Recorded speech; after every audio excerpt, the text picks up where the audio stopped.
Reach up for higher aspirations. Reach down to the grassroots. We're gonna get stretched out. We're gonna do the heavy lifting. Okay. I showed up today. We went to the second floor, and the trooper knew my name. And that's good, and that's bad. So they know we're here. We've already had an incredible impact, but we're going to have an even greater impact. So the reason that we are here is because, as you know, beginning more than a year and a half ago, there was almost a done deal on allowing horizontal hydrofracking to occur in New York State. Then DEC Commissioner Pete Granis said that the drilling would probably begin in March of 2010. So we've held it up for a very, very long time, and frankly, there is no end in sight. And here's why. When I got involved in the fall of 2009, the DEC had asserted that essentially the existing regulations adopted in 1992, the generic environmental impact statement, they were totally fine, but we only needed a little supplemental GEIS to address a couple of additional issues. The extended period of time at the drill pad, because you're drilling up to 16 wells, not one. The effects of increased water drawdown, because fracking one well can take 5 to 7 million gallons. And would the New York City water supply system be adequately protected? I basically documented hundreds of fires, explosions, polluted water supply wells. And with all of your help, we got almost 11,000 signatories to a coalition letter requesting that this fatally flawed draft be completely withdrawn, sent back to the drawing board, and revised in order to protect public health and the environment. And as you know, at the very end of the Patterson administration, he signed an executive order number 41, and he basically gave us what we wanted. He said that the DEC has to revise the existing draft SGIS to analyze comprehensively all of the impacts of horizontal hydrofracking in Marcellus and other tight shales, and then they have to come up with a plan to avoid or mitigate those impacts. Now the problem is that when Peter Awanowitz was asked when this order was signed, he said it is our clear intent to expand the scope of the proceeding, to put in all the other issues that were originally excluded. Notably, what do you do with the wastewater, which we now know is incredibly salty, it's radioactive, and it's loaded with toxic chemicals that are in the diesel range. So that's the Achilles heel of horizontal hydrofracking in Marcellus Shale. Yes. So the first thing that Andrew Cuomo did when he took his hand off the Bible practically is he signed a continuation of Executive Order number 41. That's really good, and we should thank him for that. So he has said, essentially, that all watersheds are sacrosanct, okay? He said that he would not tolerate any drilling that would threaten major sources of drinking water. Well, that's 75% of the Marcellus Shale formation that might be excluded, including the drinking water for 8 million New Yorkers, the largest unfiltered water supply in the world.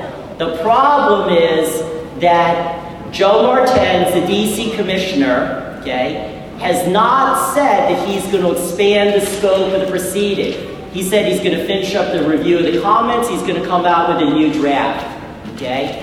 So our fight is to make sure, if at all possible, we expand the scope of the SGIS to include all of the issues that have recently, for example, been brought to light by Ian Urbina's epic series in the New York Times. So the radioactivity, the high salt, the high toxics, this is now as much a health issue as it is an environmental protection issue. So that's why we're here today. After we are going to listen to some incredibly esteemed speakers, and we're going to go right to that because they have very, very tight time frames. Then we're going to listen to some other speakers. Then we're going to go to the second floor. And we're going to make our voices heard. We're going to bring our side. It is going to be really hilarious.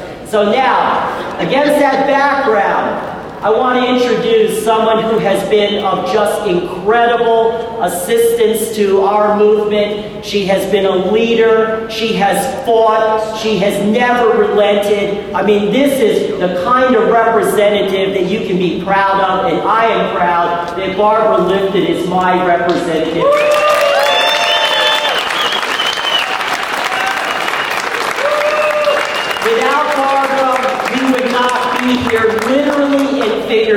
seriously. We would not have gotten a permit to have our rally. We would not be here in this historic well. So Barbara, thank you so much for everything you have done.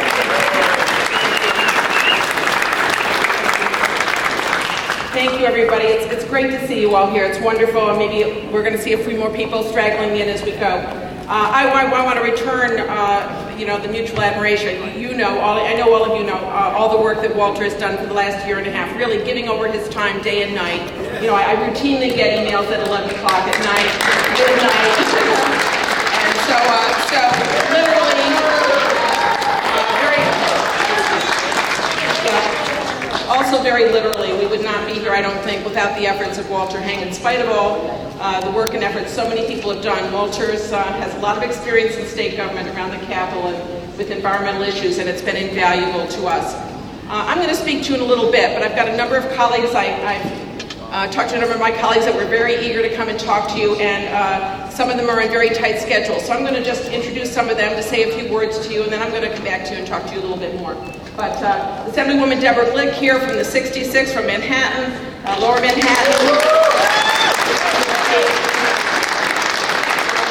Deborah's chair of the Higher Ed Committee, and she's very involved, of course, in the budget negotiations. So I'm going to ask Deborah to speak to you right now. Thank you, Deborah.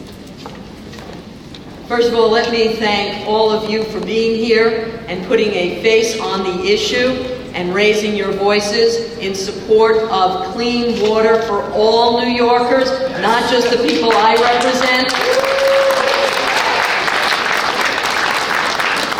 There could be no more fitting place for us to gather today than here in this area that we refer to as the well, and to talk about the importance of ensuring that every water source, every person's well is protected from intrusion by toxic chemicals, radioactivity, and high salt content. So thank you very much. I have a representative of our Community Board 1 in Lower Manhattan.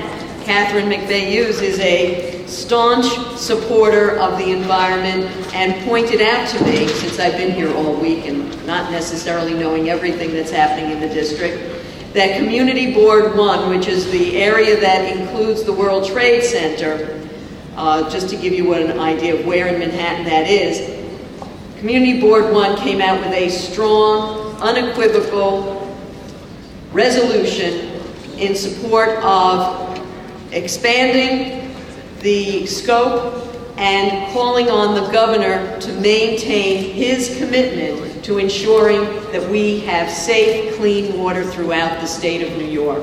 So thank you, Community Board 1.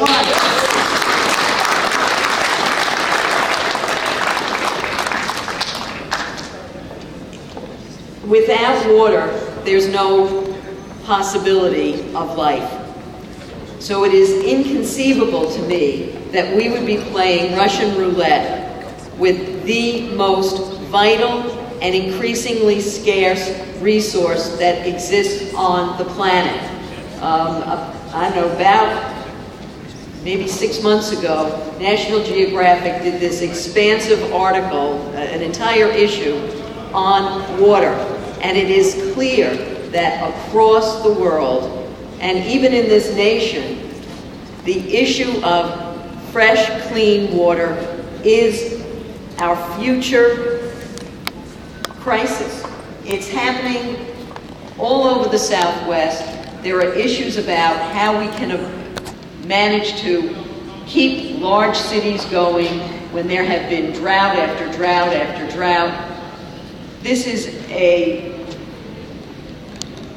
if there is an issue that should unite all people, this is it. And I just think about where would we be if we had just had Jimmy Carter's solar panels on the White House left in place and improved since then. We would not be talking about the need for more oil and more natural gas.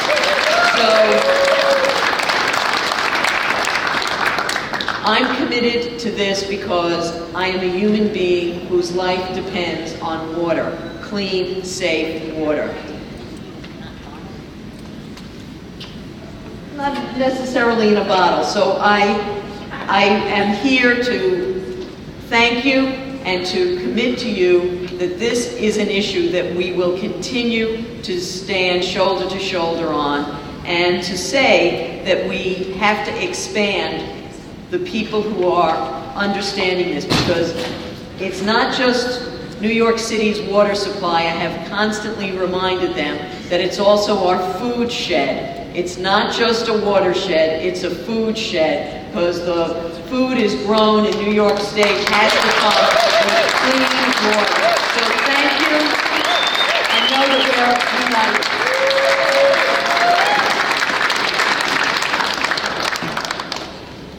Thank you so much. You know, the most important thing to remember is that so many of these representatives are taking time away from incredibly important conference committees. They're engaged in incredible fights on the budget and the like.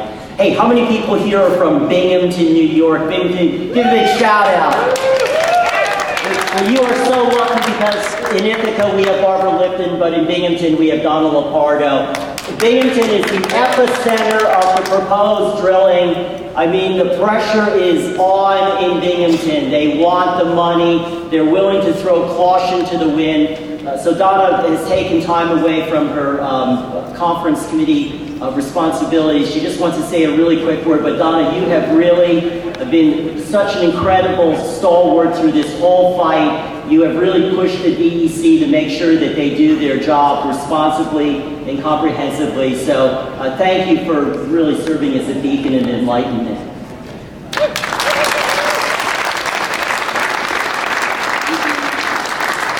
Thank you. I wanted to stop down and certainly welcome you to the Capitol.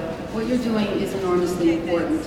You know, several years ago, or probably 2 years ago, when this topic came along, I don't think any of us really understood what we were going to be facing. And I think it came as a surprise to many of us to know that certainly vertical wells have been drilled for numerous years out in the western part of the state. I don't know about you, but as a committed environmentalist, I had no idea. I just wasn't paying attention to that. And when we came to learn about the potential scope of what could be happening in the southern tier and throughout this Marcellus region, I was one of the people who initially raised the red flag that we needed to look at our document to see whether or not it was adequate to this task. And again, working with my colleagues, we impressed upon the DEC and the governor at the time to take their time to back up. And as you can see, they have certainly taken that time. I'm very proud of the DEC's diligence. And with our new commissioner, who I'm anxious to work with, they seem to be continuing to take their time. Instead of doing what other states have done, where they have created regulations in reverse. The mistake has been made, and then they go back and take a regulation, or then they realize they don't have enough staffing, and then they bring people on. We want to get it right from the very beginning if we move forward with this activity in the first place. So I admire DEC. They are short-staffed. They certainly could use all the citizen input that they can get.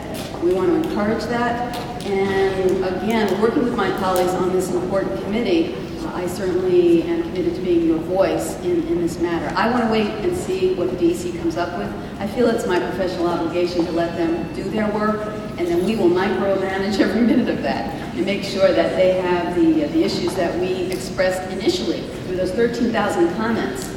I raised the point about air emissions, which is inadequate in the document, and the lack of cumulative impact, and certainly the need for a chain of custody on water if there's going to be any thorough analysis of whether that would be hazardous at the end of the process or not. The issue of cement casing and integrity of the wells. There's so many issues that we have to address, even how we will pay for it in terms of extraction tax, permit fees, numerous things. So many, too many to talk about, but there are a lot of people deeply committed to honoring your commitment and committed to making sure that this process moves forward in the most transparent and helpful way. There's too much at stake for us in the state to get it wrong. So I'm here to help, and will do all that I can to try to get it right. Thank you. Thank you, Donna.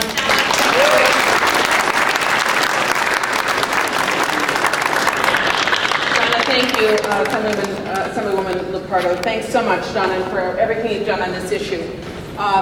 Walter's off doing an interview with a media outlet, so I'm going to keep standing in here. I want to next introduce, you can see, and you're going to see it with the next speaker again, my colleagues from New York City have been wonderful partners here. Of course, they're deeply concerned. So many people, kind of work at dividing our state.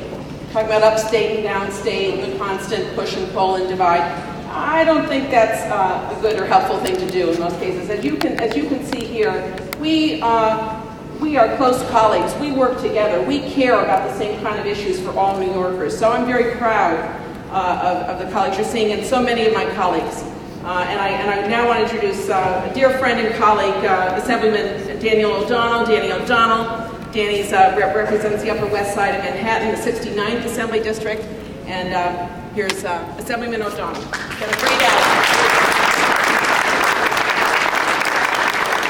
First, I'd like to thank you for being here today. You have no idea how your presence here matters and has the potential to influence decision-making. I, of course, when this was first proposed, said you can't possibly consider doing this in a New York City watershed. That would be insane. And the companies that are trying to profit off of that made a very good calculation. They said, well, we'll exempt those areas, thinking that they would shut people like me up.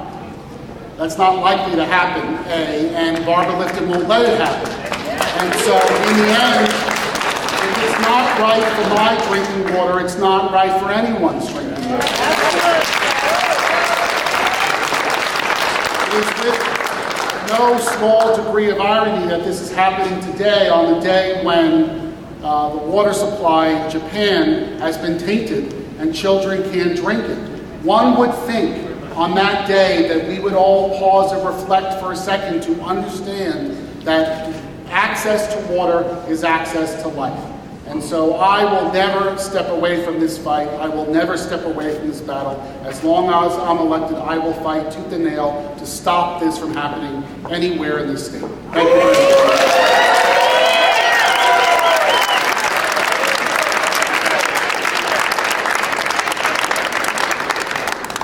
There's so many wonderful people here. So many of my colleagues, you can see, are just wonderful people. It's a great privilege to serve here with them. And next, Assemblywoman Aileen Gunther wants to talk to you for a couple minutes. Assemblywoman Gunther represents 98th Assembly District, Orange, and Sullivan counties. Aileen.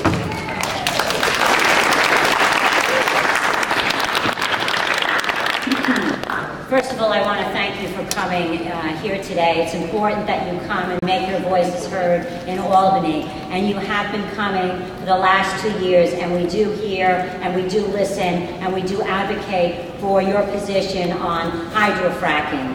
And I want to say thank you to my friend Karen London, Larissa, I have Wes Gillingham, Ramsey Adams, and Bruce Ferguson, Mark Ruffalo, who all live in my district and have really been a source of education and continue to call and write day in and day out to make sure that we know what's going on and make sure that we advocate for the position of no hydrofracking.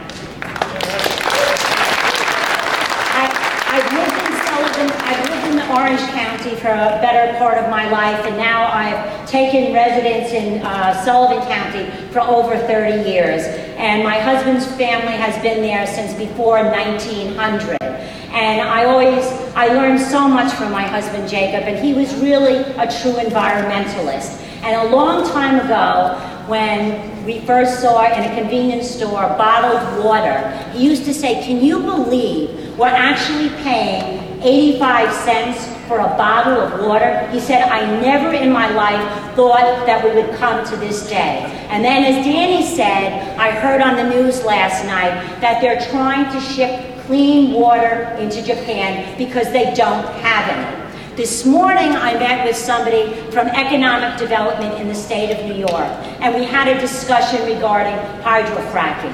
And in my opinion, he's really not aware of the impact on the environment, on communities, on economic development in areas of upstate New York where fracking is happening. And I said, look, I represent the western part of Sullivan County. We have great real estate agents. We've had a lot of people from New York City want a second home. It's 90 miles north of New York City. It's a great place to live. Just like Karen London came, and that's why she came. And you know what? They're not buying the property. They're not buying the property because they're afraid that the natural gas drilling, like Dimmock, Pennsylvania, will come and ruin our community. I picked Sullivan County to raise my family because they love the wildlife. My granddaughter was here from Texas. We went down to the Mongop. We were looking at the eagles. I make sure she goes by the river and sees all the little pieces of nature. We bought her binoculars, so she's there. And I'm bringing her up to appreciate the environment and to take care of it. And I think we're examples to our children. We have to continue that. And I'll do whatever I can to help you make sure the DEC does the right thing. On a national level, they do the right thing as far as rules and regulations. And I thank you for coming today.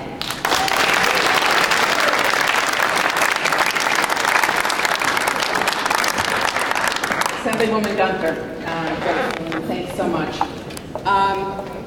Next, I want to introduce my wonderful colleague from Nassau County, Assemblywoman Michelle Schimmel, a great supporter on this, very, very strong environmentalist. She's been working very hard on this. So, Assemblywoman Schimmel, please. Long Island in the house.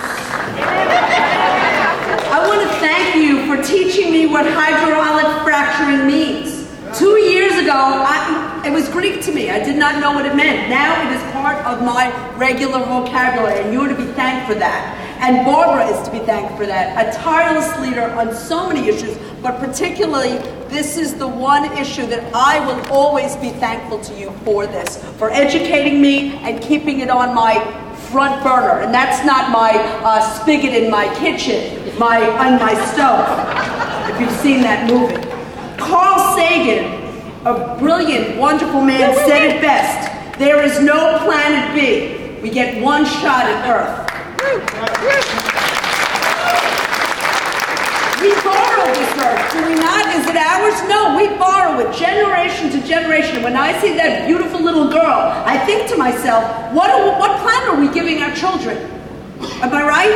Just like that watch, that expensive watch, which I can't afford, you're saving for your children. Well, guess what? We do the same thing to our planet. So we think technology can cure all the ills of the world, right? Well, technology is great, but it can also be a monster, as we have learned. Japan, the Gulf has taught us that we are so arrogant that we think we can fix everything. Well, we can't. So we think to ourselves, we hear over and over, we get a warning bell, the Gulf, Japan. Well, guess what? It's a 2x4. And you know what I'm learning? It's the water, stupid. Thank you.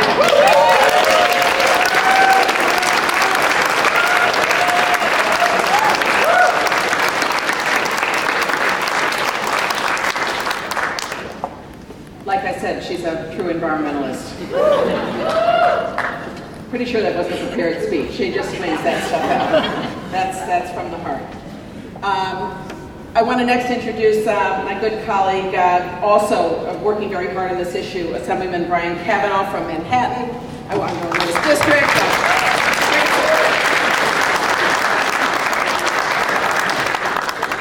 Thank you, Barbara. Again, I just want to reiterate what a lot of people said. Barbara has been an extraordinary advocate on this for people from her community and also for all of us in the state who understand that we have a tremendous common interest in getting this right, this policy on this very dangerous technology that people are trying to foist on us. There's some good news and there's some bad news in this picture and some good news. The bad news is that we are up against an industry that has consistently and forcefully overridden sensible environmental regulation in virtually every place they've operated. You see it in the international setting, you certainly see it in states across this country. We're up against an industry that has overridden the sensible people within the EPA who wanted to regulate the effect of water and some of the other effects of this years ago. They overrode that by making political decisions, by going above the heads of the sensible scientists and the sensible career environmentalists that wanted to put sensible restrictions on this. They've overridden state legislatures and state environmental advocates and state environmental agencies in getting this approved with very little regulation and very little understanding of the harms that have been done. So we've done this throughout the world and throughout this country without a full understanding of its effect on the effect of the massive water withdrawals, the effect on formerly rural communities and their roads and the environmental integrity of the surrounding areas in those communities. We've done it without an understanding of the effect of the dangers that happen at the site, the dangers of accidents and spills. We've done it without an understanding of how this might affect seismological conditions, how it might affect groundwater. We've done it without any reasonable plan in most places for what to do with the wastewater that comes out that is not only toxic but often radioactive, without any plan at all in place to do that. And one more piece of bad news. It happens that much of our state is sitting on a massive, massive pile of what the industry views essentially as cash. Some people estimate that the gas under the Marcellus Shale is worth about $1 trillion. So our land and our environmental situation is viewed by many as an impediment for them getting access to that resource and to that cash. Now, I said there's a lot of bad news, there's some good news. The good news is that for the first time anywhere in the United States, we have had a state that has said to put a genuine halt to this process. We have, a few years ago, there was an idea that the existing regulations were sufficient to do this, that we didn't even need a new environmental impact statement to do this. We could just do it under existing rules. And some very forceful advocates, including a lot of people in this room, including people like Barbara Lifton, said, no, we need to engage in a process to figure out what the dangers are and whether they can be mitigated and how we should address the situation. So the administration got started on that. More than a year ago now, they put out a plan that they said was a sufficient plan, and many of us pushed back. And now they're back to the drawing boards, and now we have a moratorium in place until June. But it's not over yet. The other piece of good news is that the EPA, which in a previous administration was really hell-bent on looking the other way, has now joined forces with advocates and is asking hard questions and is sending subpoenas to gas companies and trying to get a handle on what we really need to do to make sure that our water and our environment are safe. So I'm just here to say I join you and join people like Barbara Lifton and join many of my colleagues who are standing up and saying we are not going to permit this anywhere in our state unless we can be sure that it is genuinely safe for our water, for our children, for our future, and for the environmental integrity of the wonderful place in the state, not just the very urban environment where I live, but really for all of us. So thank you very much.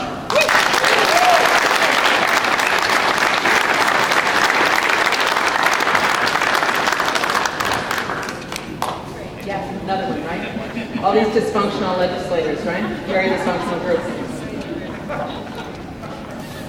Yeah, it's part of the attack on government. You got to watch it. A lot of very fine, thoughtful people. They read, they think, they care. My last colleague that I want to introduce, of course, we've worked hard with the Senate as well. And one of my close friends and colleagues, Senator Liz Krueger from Manhattan, from the 26th Senate District in Midtown Manhattan, Liz Krueger. Let me also a very strong advocate here, a great colleague. Thank you very much. Well, I just wanted to make sure to come down and join my good friend Barbara Lifton and all the Assembly members you've heard from, and to tell you that those of us in the Senate are fighting hard too.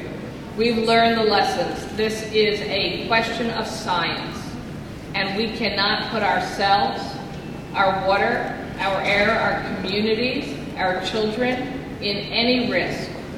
And we know that some people have been lying about the science. How many of you were as horrified as I was when you opened up the New York Times or some other paper a few weeks back and learned that studies confirming what we had been saying were being buried? That industry studies were buried, that the EPA, for political reasons, buried some of their own reports during the Bush administration, and when they should have written a letter to New York State saying, no, you can't go forward, they forgot that language in their letter to our state. So I am proud to be a member of the state legislature. We are the government of New York State. We have an obligation and a responsibility to ensure that until and if it can be proven by science that there is not a risk to communities, to our water system, to our air system from hydrofracking, until we can be sure and proven by science that wastewater from hydrofracking can in fact be returned as clean to our environment, that we have to say no to hydrofracking. That's as simple as it is. It's not that I don't care that there may be some way for people to make some money out of natural gas. It's not that I don't care that if you can get natural gas the right way, it may be a better alternative than some of the other sources of energy we have. It's not good enough to say, well, if we could just get it out, there would be some advantages. We have to prove that we are not risking our environment in order to get it. It's that simple. And government's job is to make sure that until the science proves it, we aren't allowed to let it happen. Not to the 19 million people in New York State. So thank you very much for your hard work.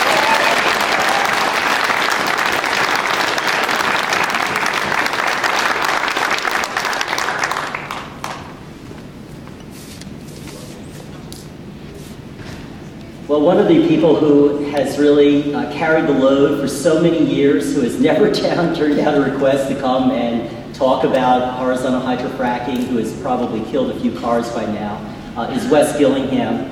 He has just been an incredible fighter. He has traveled hither and yon. He got a lot of this effort going in the beginning, and I know many of you know him, and so we're very, very fortunate that his strength is held up. Wes Gillingham, Catskill Mountain Keeper.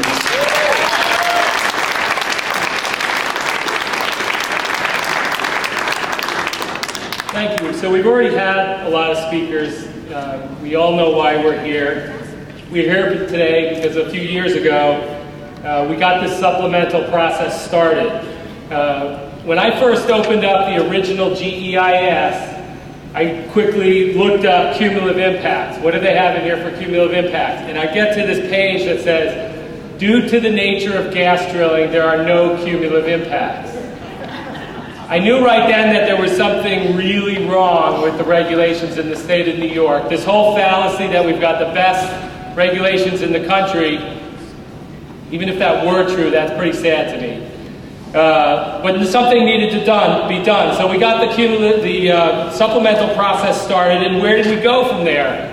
A year and a half later, the State Department of Environmental Conservation gave us this 800-page document that said, cumulative impacts are difficult to predict. Okay, does everybody feel better now? That's what it said. There was so much wrong with that document. The cumulative impacts from air pollution, from the technological pieces of casing. The document said, in one line or two lines in there was, the setback from a stream is 50 feet. In '98, it was talked about moving it to 150 feet. Period. It's still 50 feet. That's not creating better regulations. What we realized and what we came here for is the simple fact, and I'm going to use a technical term here, the draft supplemental generic environmental impact statement that we got sucks.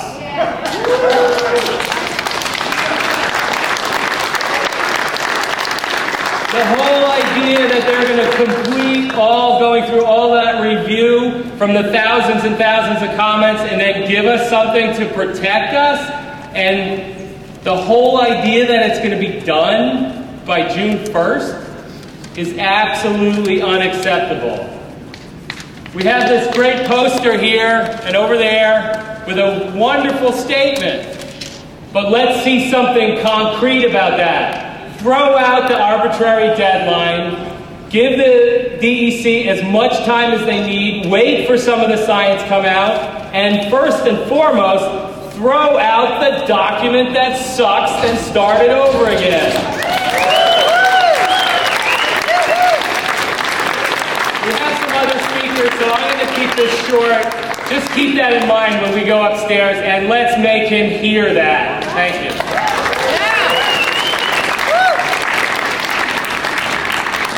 Is this fun or what?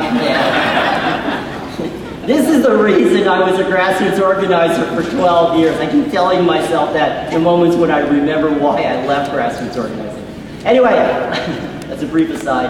An acclaimed author, an incredible scientist, a cancer survivor, Sandra Steingraber. All right.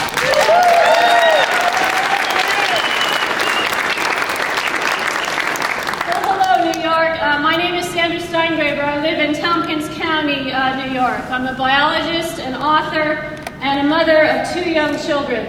And I'm also a cancer survivor. 32 years ago, I woke up in a hospital bed and I heard a doctor tell me that I had bladder cancer. Those are stunning words to hear when you're a 20-year-old pre-med student. My doctor had some questions for me, and they were all about my possible environmental exposures. Well, lying there, exhaling anesthesia, I didn't know the answer to his questions.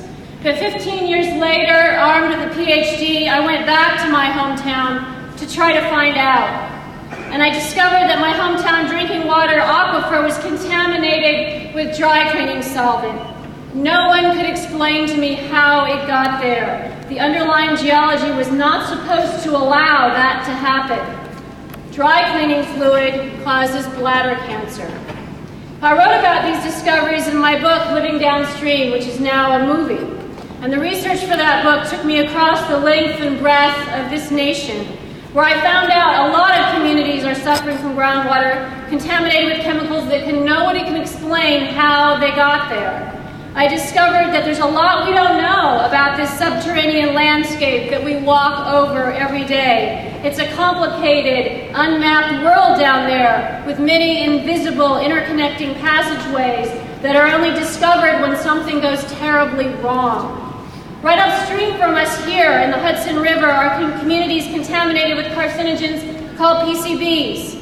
Those chemicals found their way into the river not only because General Electric dumped them there, but because they seeped from the factory floor through naturally occurring fissures in the shale bedrock itself in ways nobody thought was possible. So I have 4 questions for you, New York. Here's the first one. General Electric is arguing to the EPA that it should not be compelled to dredge up the PCBs because more will just continue to seep through the shale. It's that permeable. Meanwhile, the energy industry argues to the EPA that fracking should remain exempt from federal environmental regulation because the shale is impermeable. Does that make sense to you? No! Here's my second question. Last spring, the President's Cancer Panel of our National Cancer Institute delivered a report to President Obama that urged him in the strongest possible terms to use the power of his office to remove chemical carcinogens from our air, food, and water, because the burden of human cancer contributed by chemical environmental exposures is, quote, diminishing the productivity of our nation and adding ruinous costs to our healthcare system. Cancer turns out to be the most expensive disease that you can have. But fracking will fill our roads with fleets of carcinogenic-spewing trucks, our fields and forests with diesel-powered compressors, our rural air with benzene and toluene and other carcinogenic vapors. It will bring up carcinogens that are right now safely locked up in the geological strata, cadmium, arsenic, lead, and radioactive isotopes. So my question is, does that make sense? No! All right, recently I was in Alaska, where, as you know, there's a petroleum pipeline that goes from Nome to Valdez. Natural gas comes up with that oil. Alaska could build a pipeline to bring that natural gas to market. Sarah Palin was in favor of it, and so are all the environmentalists I talked to in Alaska.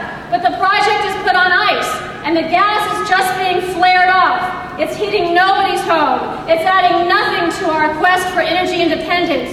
Why? Because, according to the Anchorage Daily News, hydrofracking in the eastern U.S. has created such a supply glut, brought the price so low that it's an economic disincentive to invest in a pipeline. It's just not profitable. So we're being asked to turn our precious New York water into poison and use it as a club to shatter the bedrock of our communities and teach our teenage children how to drive on icy roads full of trucks hauling hazmat, and meanwhile natural gas on the North Slope is just a waste product. Does that make sense to you? No! All right, New York, you're good at saying no. Now let's see if I can prompt you into a yes with my last question. A lot of people I know in my community are seriously considering leaving the state before the frackers arrive. They are betting that we're going to lose this fight. But I look out at our beautiful state and I see a history of heroism. I see Lois Gibbs in Buffalo, New York, who took on Love Canal and gave us the Superfund. I read about her while lying in my hospital bed in 1979. I see Auburn, New York, the home of Harriet Tubman, who gave us abolitionism. I see Seneca Falls, that gave us Susan B. Anthony and Elizabeth Cady Stanton. They refused to accept the reality of women's inequality. They stayed and they fought. And I want to do that too. But I'm the mom of a child who has a history of asthma. And my last cancer checkup a few months ago was not entirely reassuring. In fact, 1 week from now, I'll be lying at this time on an ultrasound table in a hospital while waiting for the results of my last test. And I'll be thinking about all those bladder carcinogens and frac emissions and waste fluid. And then, whatever the results are, I'm going to get up, pull out the tubes, pull off that backless blue cotton gown, get dressed, and rejoin the fight to expand the scope of the SGEIS. And my last question is, are you with me? Are you with me?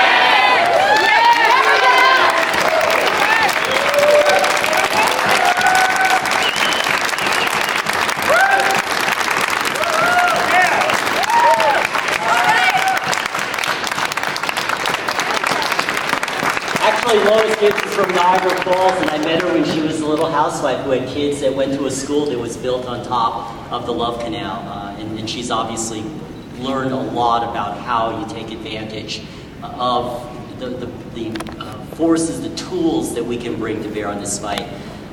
Obviously, as Sandra has graphically demonstrated, this is a health issue as much as it is an environmental issue, and that's how come I'm now pleased to introduce Dr. Larissa Durska, who is going to talk to us about that.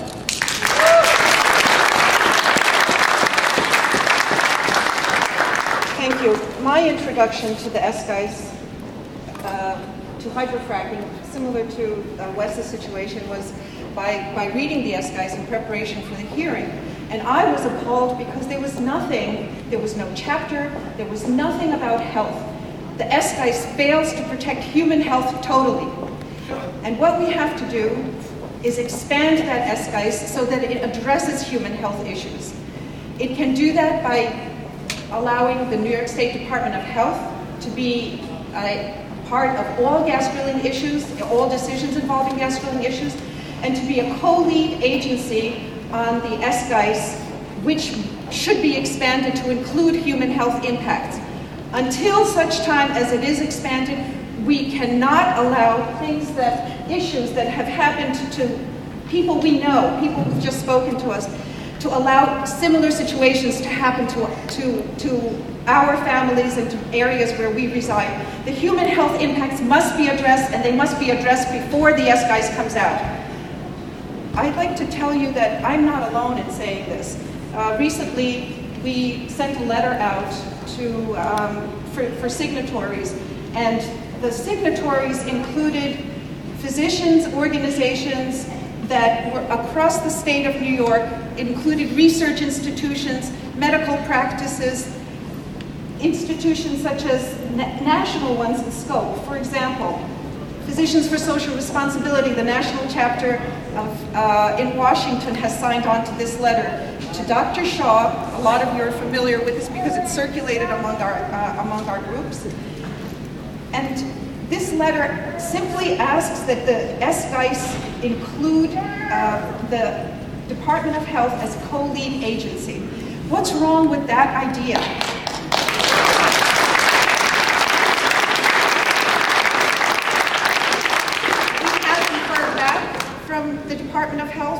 Dr. Shaw. So we're expecting an answer from him shortly. Otherwise, we will have to do these health impact assessments on our own without the help of the New York State Health Department.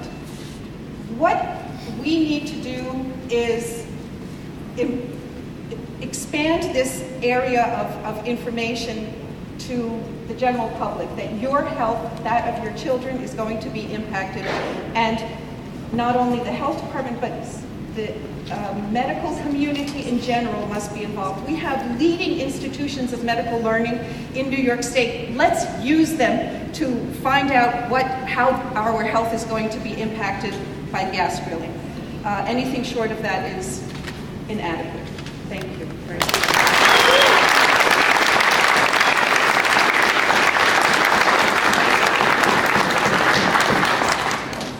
Catherine Hughes has been a long-term advocate on lead contamination in New York City. She led the fight for dealing with the problems of the 9/11 tragedy, and now she has just been an incredible force in New York City, working with Community Board 1. They've passed resolution after resolution. It's really been an incredible help. Thank you, Catherine. Thank you very much. Thank you, Walter.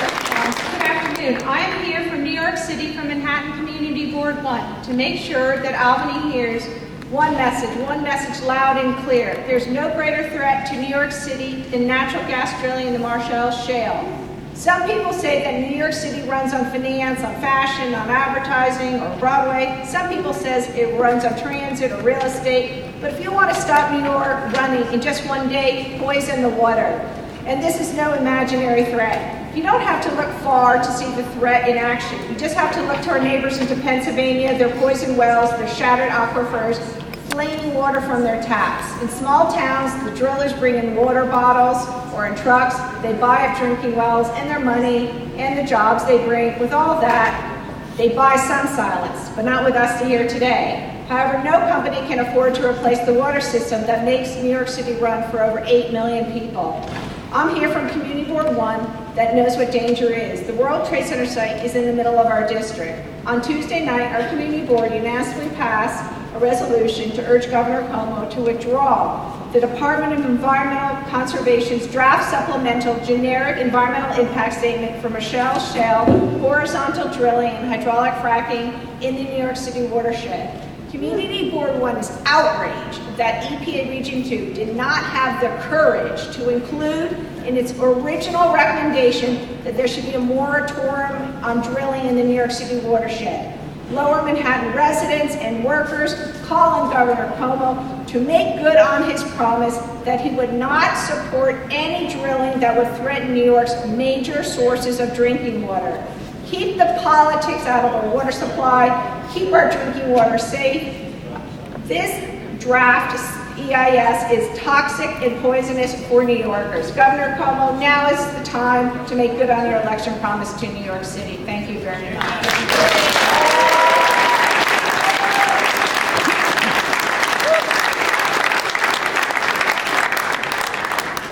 Thank you, thank you. And another one of my colleagues has come, a new colleague from Westchester County, Assemblyman Tom Abernathy. He's eager to speak to you today. Thank you. Good afternoon. I'm new to the Assembly, but not new to government or the concerns that you have. As a Westchester County legislator, I was one of those who pushed through our Board of Legislators a resolution opposing hydrofracking. And we too in Westchester share your concerns. It seems that not a week goes by without a report from somewhere of another major innovation that was supposed to deliver cheap energy has produced some unintended consequence somewhere. That some big business, having made its big profits, has left the community to deal with some big problems. Environmental destruction, sick people, people dying. How many years will it take before we know that disturbing the natural order will produce negative consequences? And seriously disturbing the natural order will produce serious negative consequences. The term hydrofracking sounds like such an innocent term, but it seriously corrupts our natural environment and is already proven to have very serious, disastrous consequences. How many years will it take before we know that just because some big business wants it, it doesn't have to be tried? How many years will it take before we know that too much of our environment's been destroyed, too much of our environment's been destroyed, too many people have been sickened, and too many of our people have died? Thank you.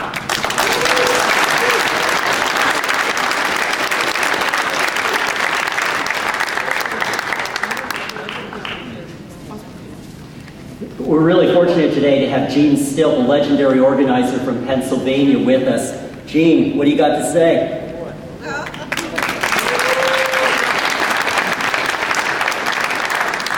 I hate when people sit down. Stand up for a second. Stand up for a second. Stretch your legs for a second, okay? All right. You people in the back standing up, sit down. Just kidding. Okay, you can sit down. You can sit down. Okay, everybody stretch a little bit. You can sit down, young man. I'm in, obviously I spend a lot of time in Albany on other business, but I talked to Walter, and I always spend a lot of time in Harrisburg, Pennsylvania, too, the capital of Pennsylvania. Who is, anybody know anything that's happening in Pennsylvania? Raise your hand. Okay, okay. And you know what's going on there. The former governor, Rendell, sold everybody out. Sold everybody out immediately years ago when people really weren't aware of what was going on. He continues to sell out the state of Pennsylvania. And then we have a new governor down there. Who's the new governor? What's his name? Wrong. His name is Tom Corporate, okay? He's taken every dollar he could from the drilling interest. He loves gas drilling. He might as well divorce his wife and marry a gas drilling company, okay? Because he's taken $1.2 million during his campaign. The other thing too, his whole inauguration was paid for by the gas drillers. I'm not going to talk to you about science, I'm going to talk to you about the political process. The political process involves billions of dollars, millions and billions of dollars. You're going to see more money come into New York State this year than ever before.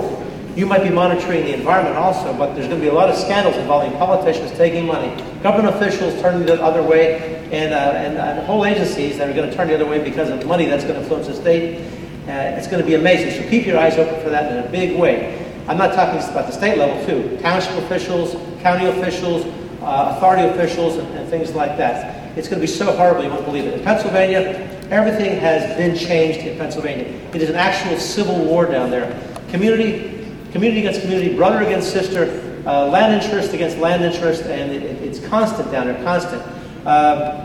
So what you have to do is sure, do the environmental stuff, go after this and fight this and make sure they go after this, but don't give 1 square inch away of New York State. Don't give 1 square inch of water away. Say no to all drilling, okay? And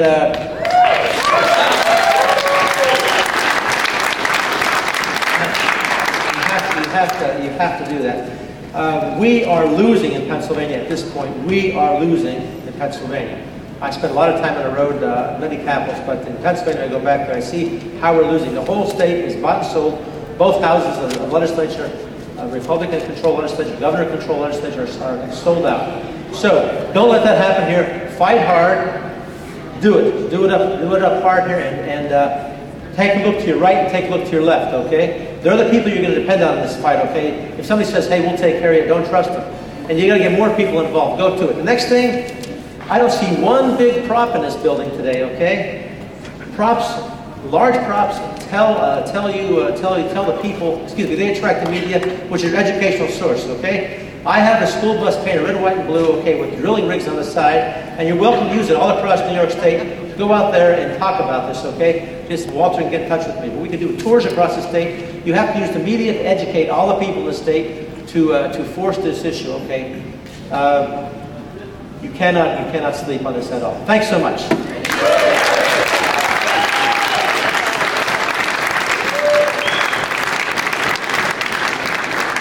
I'm so glad to see young students here today, young staff people. It seems like only yesterday that was me.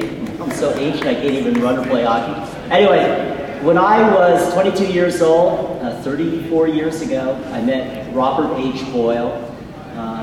He is an esteemed, incredible, historic author. He wrote the history of the Hudson River, natural and unnatural history of the Hudson River. He revealed the PCB contamination of the Hudson River, which has migrated 200 miles from General Electric facilities in the Upper River Basin. That's the largest federal Superfund site in the nation. And when I met Bob, he told me that the environmental movement, this is 34 years ago, he said the environmental movement was punch-drunk and arm-weary. And he said that we needed new blood, we needed revitalization.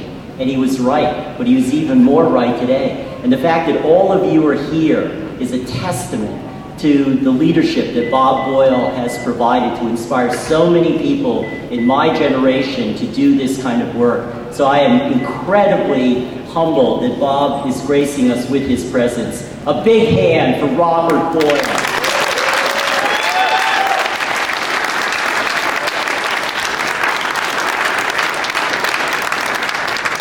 Thank you, Walter. I wouldn't be anywhere else today.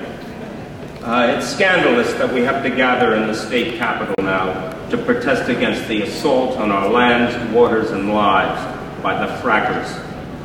But let's make this day the turning point in the battle against the bullying corporate powers that believe they have bought and own our governments. Let's make this the D-Day of their defeat.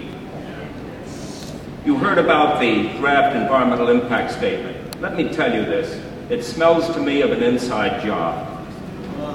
The Minerals Resources Division in the DEC does not look after the people of the state. Instead, the Minerals Resources Division has taken its orders from two stooge organizations run by the oil and gas industry. You may be aware of them, but let me give you their names.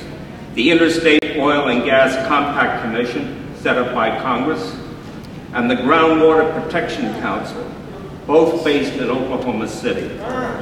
Bradley J. Field, the director of the Mineral Resources Division, officially represents New York State on both the commission and the council. And both these organizations, following the dictates of the industry that rules them, have opposed any federal regulations so they can have sway over our lands, water, and lives. Both organizations deny any problems with fracking, and Bradley Field has done the same by parroting that party line before the state legislature and before citizen groups. Who is going to call the shots in New York State? Bradley Field in Oklahoma City or the people of the state? Let's tell that to Governor Cuomo. Thank you.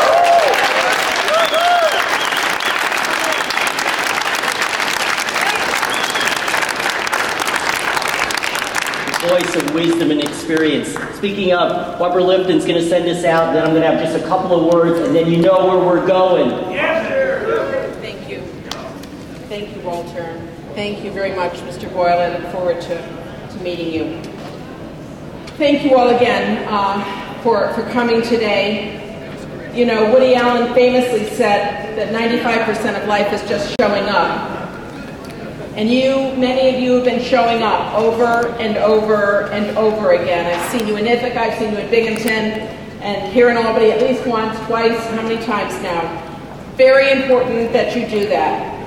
Because as is clear to everyone, we are up against very large, powerful, the wealthiest, most powerful special interest in the world, on the planet. They pay people to come and speak for them. How many of you here, did any of you get paid to come here today? I sort of thought. So you must be here because you are listening to your hearts, to your heads. You have looked at this issue, you have studied it, you have read, you have seen. We've all looked at Gasland, very powerful movie. They're going after Josh Fox, you see. We've got to gather around, protect Josh. You've listened to your heads and your hearts. And that actually makes you and all of us more powerful than those moneyed special interests that are trying to roll over our state government. Rumors that were out there and things that we suspected of the very serious damage that's been caused in other states by high-volume hydrofracking. I've asked for the documents. Now I've put in a request to the DEC asking for all their documents of exchange of communication between the EPA and the DEC from 2007 on this issue of Marcellus shale drilling. I want to see.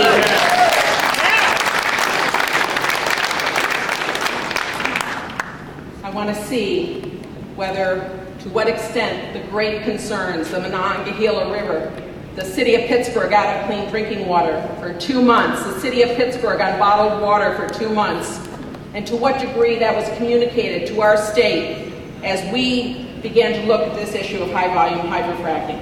So I'm going to be looking at those documents, and I'm going to be keep listening to you, working with all the great advocates. Having said thank you to Roger Downs, that he's here with Sierra Club here, who's been a wonderful ally as well, and Catherine Nadeau from Environmental Advocates. I'm going to keep pushing here in Albany to hold the DEC and the state's feet to the fire, to deal with cumulative impacts, the treatment and disposal of wastewater, the role of the Department of Health, and all these other critical issues. I know you're going to continue doing that. You give me hope that we are going to win this battle to protect our water and to protect our lives here in New York. Thank you so much for coming.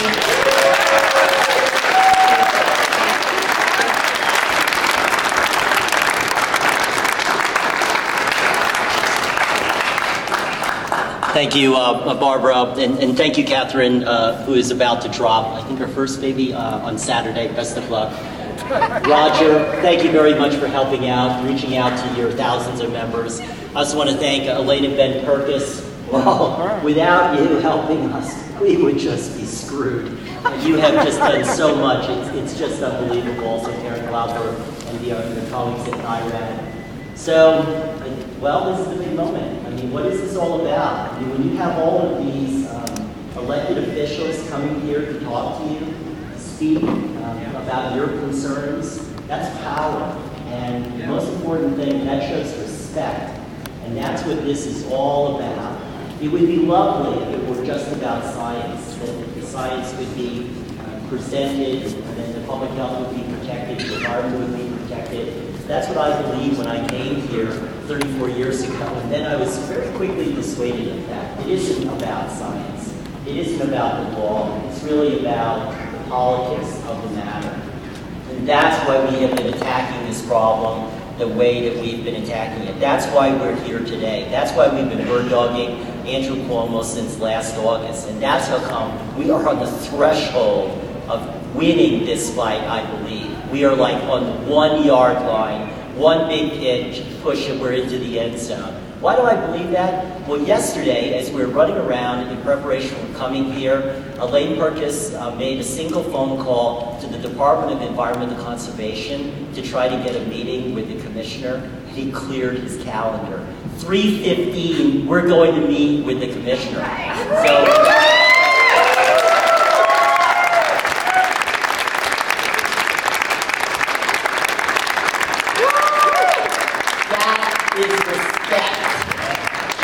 are we going to get a deal? We don't have very much time, but we're getting closer, and that is because of the work that you're doing. That's the phone calls, that's the letters, that's the emailing. That's what's bringing the troopers here, frankly, because we are now a force, we're organized. So speaking of, we're now going to go up, you just follow us in a big snake to the second floor. We're going to walk up, don't go going yet. We're going to walk up a big stairwell, and we're going to gather appropriately in what's called the war room. We're going to be just a little ways away, basically from the governor's office. Okay, so once we get into the stairwell, we can chant and we can yell and we can call out as we see fit. Again, as usual, better if we're all organized and chanting the same thing. So I know you'll take the lead. Then we're going to go into the war room.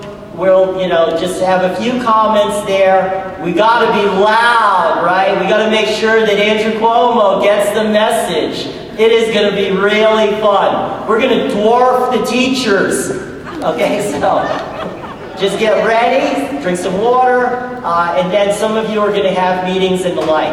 Now, here are just a couple of rules.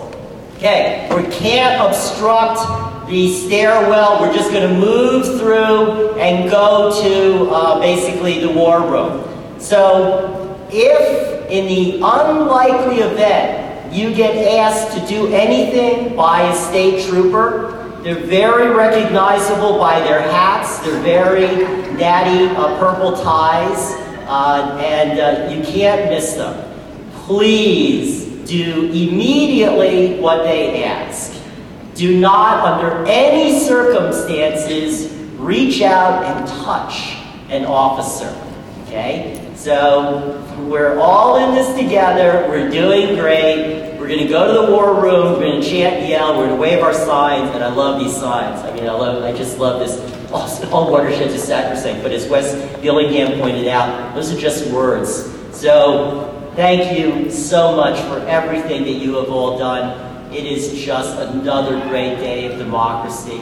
We're in the people's house, and we are going to try to get the best deal we possibly can. So again, thank you so much. Drive carefully. Thank you for coming. On to the second floor!